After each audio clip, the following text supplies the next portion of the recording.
गेल्या डिसेंबरमध्ये राज्य शासनाने राज्यात 17,000 पोलीस शिपाई पदांसाठीच्या भरतीची घोषणा केली।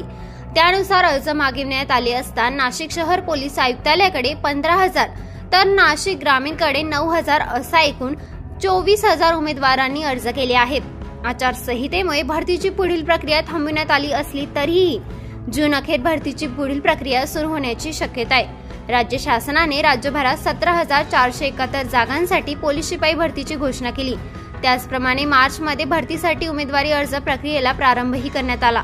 30 मार्च पर्यंत उमेदवारी अर्ज करण्याची मुदत होती, त्यास 15 एप्रिल पर्यंत वाढ देण्यात आली होती। पोलीस आयुक्त संदीप कर्णिक यांच्या अध्यक्षतेखाली शहर पोलीस आयुक्तालयात रिक्त 118 पदे तर जिल्हा पोलीस अधीक्षक विक्रम देशमाने यांच्या अध्यक्षतेखाली ग्रामीण दलातील रिक्त 32 जागांसाठी भरती प्रक्रिया होतीये। भरतीसाठी शहर आयुक्तालयाकडे सुमारे 15,000 तर नाशिक ग्रामीणकडे सुमारे 9,000 उमेदवारांनी अर्ज केले आहेत।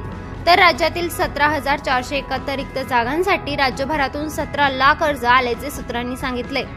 लोकसभा निवडणुकीसाठी आदर्श आचारसंहिता जारी करण्यात आली आहे, त्यामुळे निवडणूक कामकाजासाठी पोलीस यंत्रणा कामाला लागली आहे। बंदोबस्तासह कायदा सुव्यवस्था राखण्यात पोलीस यंत्रणा व्यस्त आहे, त्यामुळे भरतीची पुढील प्रक्रिया जून अखेरपर्यंत थांबविण्यात आली आहे। जूनमध्ये निवडणूक संपेल त्यानंतर पोलीस भरतीची पुढील प्रक्रिया सुरू होण्याची शक्यता आहे।